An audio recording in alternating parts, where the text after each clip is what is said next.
So today we're working on this is a whirlpool, and what we're doing here is a restringing heating element.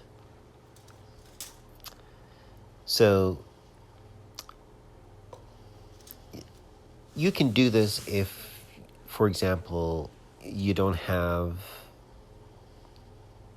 the element itself, but you have the string kit, which you can buy.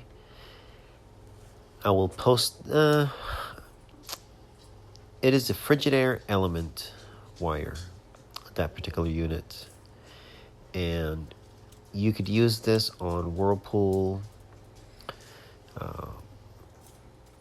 most Samsungs, and it is a better quality element than what Samsung offers.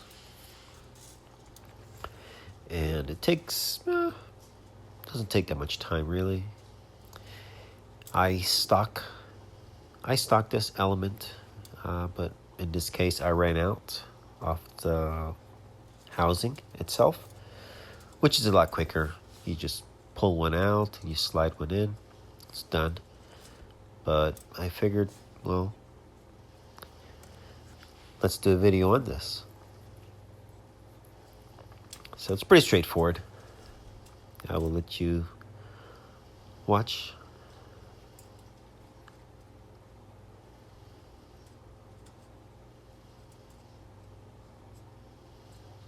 Yep, so right there I was counting basically as a measurement, so you have a guide when you install your new element. So it's pretty close.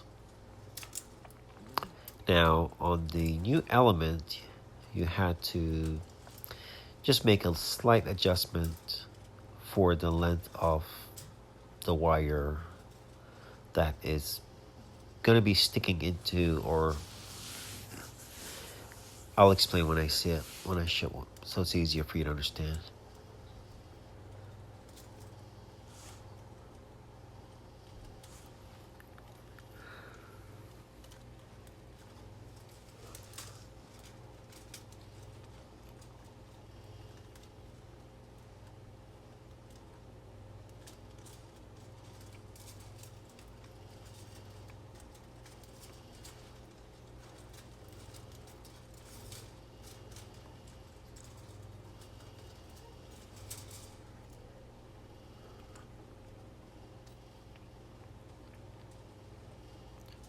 Now you can use your finger and you can squeeze the old element and remove it from the porcelain, or you can use a needle nose pliers and squeeze the bottom, pull straight up, don't wiggle, because if you snap the porcelain, then you can't. You have to either just replace the entire housing now.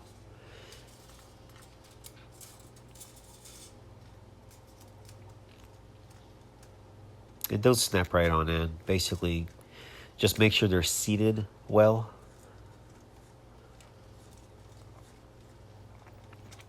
You don't want them popping out because you didn't insert them all the way.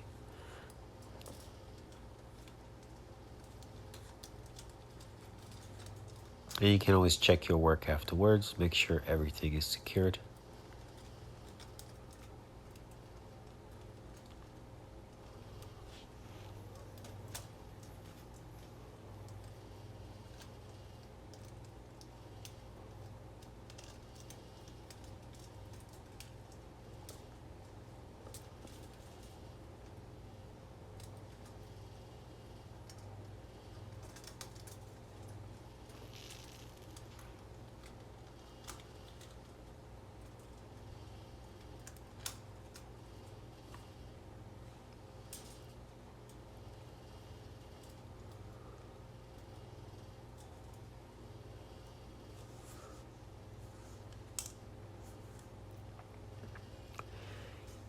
Yeah, cut your excess old element wire. Gets in the way, so just get it out the way.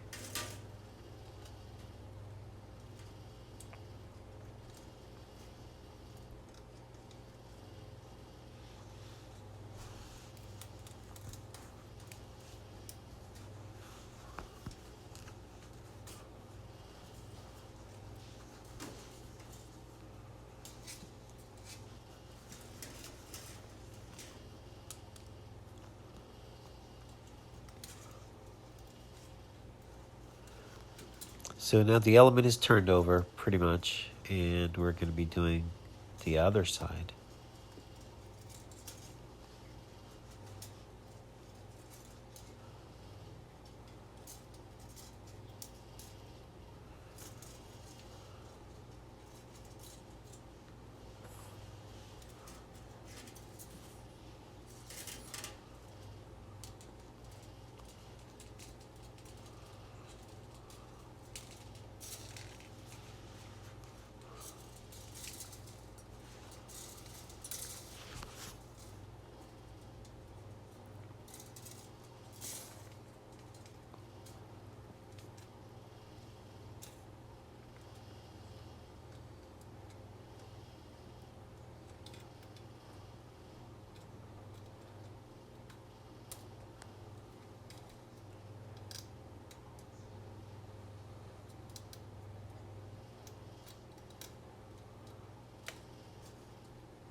Now we're coming to about halfway towards, you want to insert your other end of your element housing. So you pretty much want to measure it, get a close measurement to the original, and sometimes it's pretty even, but you want to get it pretty much the same shape as the original. So you add your new element to your old and you contour the same shape so you get it as close as possible. And you might have to unwind a couple of the coils.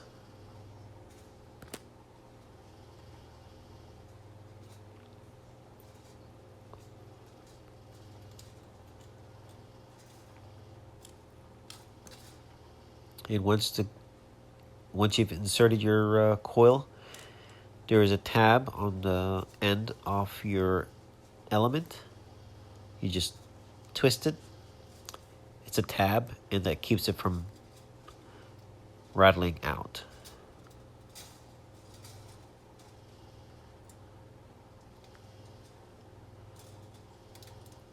And you count the coils so you have a reference.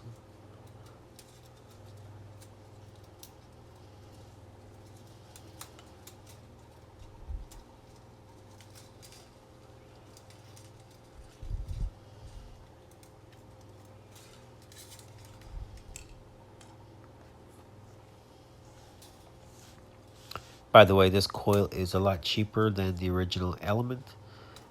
It's a pretty good savings between buying the original, but on the same token, you're actually getting a better element than the original. It might take a little time to restring, but once you've got that down, you have an excellent element that will last you a very long time. It's not a $20 element, but it will last like better, if you ask me, better than the original. It's not a cheapy element, let's put it that way.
Alright guys, so we're pretty much are done. Now you want to grab your element and go over it closely, checking that each of the element inserts, the clips are fully inserted. Just go over each one, because if not, if one is not fully inserted, when the element is running, it gets hot, it will pop out, and that will give you a grounded element. So make sure you do that, and check your meter, use your meter and check your element as well, just to make sure that nothing is grounding, maybe something you didn't see. Other than that, I think we're done here. So as you can see, it's a brand new element. Looks good. Just double check your connections.